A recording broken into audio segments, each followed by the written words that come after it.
Bismillahirrahmanirrahim. Assalamualaikum warahmatullahi wabarakatuh. Alhamdulillahi rabbil alamin. Wabihi nasta'inu ala umuri dunia wa din. Wassalatu wassalamu ala ashrafil mursalin. Wa ala alihi wa sahbihi ajma'in. Rabbi syrah li sadri wa yassir li amri. Wahlul uqdatan min lisani yafqahu qawli, amma ba'd. Saudara-saudaraku, Bapak Ibu pemirsa dimanapun Anda berada, tema kita pada kesempatan ini yaitu kaidah Islam tentang kehidupan. Ada beberapa kaidah Islam yang berkaitan dengan kehidupan kita di dunia ini. Yang pertama, tujuan hidup. Apa tujuan hidup kita? Maka tujuan hidup kita adalah untuk menggapai ridha Allah Subhanahu wa Ta'ala. Tujuan hidup kita adalah menggapai ridha Allah Subhanahu wa Ta'ala. Hal ini sebagaimana firman Allah Subhanahu wa Ta'ala di dalam surat Al-An'am ayat 162, a'udzubillahi minasyaitonir rajim. Qul inna salati wa nusuki wa mahyaya wa mamati lillahi rabbil alamin. Qul, katakan wahai Muhammad, inna salati, sesungguhnya salatku, wa nusuki, dan ibadahku, wa mahyaya, hidupku, wa mamati, dan matiku, lillahi rabbil alamin, untuk Allah, Rabb semesta alam. Kemudian yang kedua, tujuan hidup. Yang kedua adalah tugas hidup. Apa tugas hidup kita di dalam kehidupan ini? Tugas hidup kita adalah beribadah atau mengabdi kepada Allah Subhanahu wa Ta'ala dalam berbagai aspek hidup. Bahkan dalam seluruh aspek kehidupan kita jadikan sebagai bagian dari penghambaan diri kita kepada Allah Subhanahu wa Ta'ala. Hal ini sebagaimana firman Allah Subhanahu wa Ta'ala di dalam surat Al-Bayyinah ayat 56. Surat Al-Dhariyat ayat 56, a'udzubillahi minasyaitonir rajim. Wa ma khalaqatul jinna wal insa illa liya'budun. Wa ma khalaqtu, dan tidaklah aku menciptakan jin wal insa, dan manusia, illa, kecuali liya'budun, untuk beribadah kepada aku. Kalau kita perhatikan ada di harokat di bawah huruf nun yang terakhir, di situ dikasar liya'buduni, bahwa penghambaan hanya ditujukan kepada Allah Subhanahu wa Ta'ala. Ya, persoalannya bukan sekedar beribadah atau tidak beribadah, karena sesungguhnya seluruh manusia beribadah. Persoalannya menyembah kepada siapa, beribadah kepada siapa. Yang kita maksud adalah beribadah hanya semata-mata kepada Allah Subhanahu wa Ta'ala. Pemirsa yang dirahmati Allah Subhanahu wa Ta'ala, kemudian yang ketiga adalah peranan hidup. Apa peranan hidup kita dalam kehidupan ini? Maka peranan hidup kita dalam hidup ini adalah menjadi wakil Tuhan di muka bumi. menjadi perwakilan Tuhan di permukaan bumi ini, dalam kehidupan ini. Dalam arti kata menjalankan ya tugas-tugas Allah Subhanahu wa taala untuk merawat, untuk menjaga, untuk melestarikan, untuk mendamaikan, untuk mensejahterakan kehidupan di dunia ini. Allah Subhanahu wa taala berfirman di dalam surat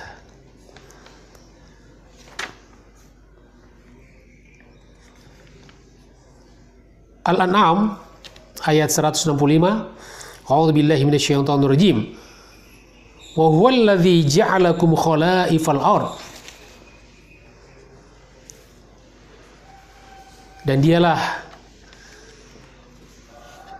yaitu Allah Subhanahu wa taala, yang telah menjadikan kalian sebagai khalifah-khalifah di muka bumi ini. Maka peranan hidup kita adalah sebagai khalifah, yaitu pemimpin, penjaga, perawat yang melestarikan. Jadi perbuatan-perbuatan yang merusak alam, ya, merusak lingkungan, ya, merusak dalam kehidupan manusia, maka itu bertentangan dengan tugas manusia sebagai seorang khalifah. Khalifah fil ard, pemimpin, penjaga di muka bumi ini. Pemirsa yang dirahmati Allah Subhanahu wa taala, kemudian yang keempat adalah pedoman hidup. Apa pedoman hidup kita di dalam menjalankan kehidupan ini? Maka pedoman hidup kita adalah Al-Quran dan As-Sunnah. Itulah pedoman utama kita. Kalaupun ada pedoman-pedoman yang lain, maka semuanya tidak boleh bertentangan dengan Al-Quran dan As-Sunnah. Dan semuanya juga ikut, ya, dan digali dari sumber-sumber Al-Quran dan As-Sunnah. Allah Subhanahu wa taala berfirman di dalam surat Al-Isra ayat 9, A'udzu billahi minasyaitonir rajim. Inna hadzal Qur'an yahdi lillati hiya aqwam. Sesungguhnya Quran ini menunjuki kepada jalan yang lurus, bahkan yang lebih lurus. Begitu juga firman Allah Subhanahu wa taala di dalam surat An-Nisa ayat 55, A'udzu billahi minasyaitonir rajim.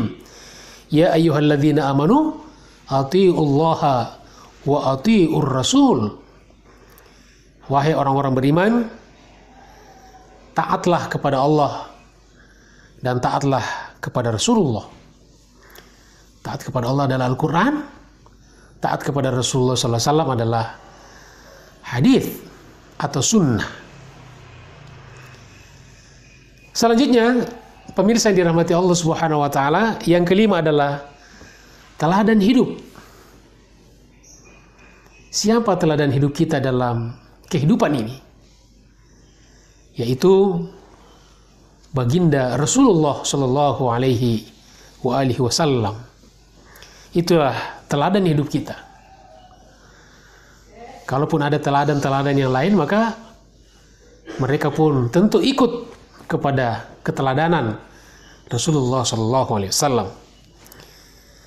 Allah Subhanahu wa taala berfirman di dalam surat Al-Ahzab ayat 40, A'udzu billahi minasyaitonir rajim. Ma kana Muhammadun aba ahadin min rijalikum walakin Rasulullah wa khataman nabiyyin. Ma kana Muhammadun aba ahadin min rijalikum. Muhammad itu, Nabi Muhammad itu, dia bukanlah ayah atau bapak biologis dari salah seorang di antara kalian. Walakin akan tetapi Rasulullah, dia adalah seorang Rasul, utusan Allah Subhanahu wa taala, wa khataman nabiyyin, dan penutup para nabi. Kenapa kita teladani beliau? Karena seluruh contoh kebaikan ada pada diri beliau. dan karenanya dipuji oleh Allah Subhanahu wa taala, wa innaka la'ala khuluqin azim. Sesungguhnya engkau Muhammad berada pada akhlak yang mulia, akhlak yang agung. Allah Subhanahu wa taala tidak pernah memuji selain baginda Rasulullah sallallahu alaihi wasallam dalam akhlaknya. Innaka la'ala khuluqin azim. Sesungguhnya engkau berada dalam akhlak yang agung. Pemirsa yang dirahmati Allah Subhanahu wa taala, kemudian yang keenam adalah kawan hidup. Siapa kawan hidup kita dalam kehidupan ini? Jangan sampai kita salah mengambil kawan. Maka dalam Islam pun ada kaidahnya. Kawan hidup kita dalam kehidupan ini yaitu mukminin dan mukminat. Orang-orang beriman, laki-laki dan perempuan. Inilah kawan hidup kita yang bisa abadi sampai di akhirat. Berteman, berkenalan dengan siapa saja diperbolehkan dalam hidup ini. Tetapi kawan, sahabat, ya teman yang sangat akrab, ya yang bisa pertemanannya, persahabatannya itu sampai abadi sampai di akhirat, hanyalah orang-orang beriman. Ya. Allah Subhanahu wa taala berfirman di dalam surat Al-Hujurat ayat 10, A'udzubillahi minasyaitonirrajim. Innamal mu'minuna ikhwah. Sesungguhnya hanyalah yang bersaudara itu hanyalah orang-orang beriman yang bersaudara. Di sila persaudaraan yang bisa menjadi abadi sampai di akhirat. Maka di akhirat ya kita bisa mendapatkan syafaat pembelaan dari saudara-saudara kita, dari sahabat-sahabat kita seiman ketika kita hidup di dunia. Ma'asyiral muslimin rahimakumullah, pemirsa yang dirahmati Allah Subhanahu wa taala. Kemudian yang ketujuh adalah lawan hidup. Ya, lawan hidup. Ini pun ada kaidahnya. Jangan sampai kita salah mengambil lawan. Ya. Kawan jadi lawan, lawan jadi kawan. Na'udzubillah. Maka siapa lawan kita? Lawan kita dalam kehidupan ini adalah setan. Apakah setan saja? Tidak. Tentu sifat-sifat setan. Ya. Dan sifat-sifat setan ini yang dimaksud dengan syaitanul ins. Setan yang berbentuk dan berwujud manusia. Maksudnya manusia yang memiliki sifat-sifat setan. Ya, sama-sama kita ketahui setan itu adalah menjauhkan manusia dari rahmat Allah Subhanahu wa taala, membangkang akan perintah Allah Subhanahu wa taala. Allah Subhanahu wa taala berfirman dalam surat Al-Baqarah ayat 168, A'udzubillahi minasyaitonirrajim.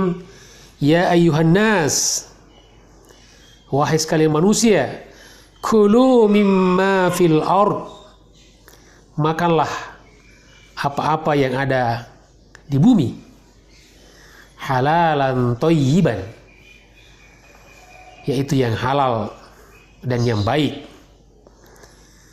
Wala tattabi'u, dan janganlah kalian mengikuti khutuwatis syaitan, langkah-langkah syaitan. Di sini kita harus menjadikan dia lawan. Jangan sampai kita mengikuti langkah-langkahnya, keinginan-keinginannya, ajaran-ajarannya. Kenapa kita tidak boleh mengikuti langkah-langkah syaitan? Kata Allah, innahu, sesungguhnya dia, lakum, bagi kalian, aduun, musuh, lawan, mubin, yang nyata.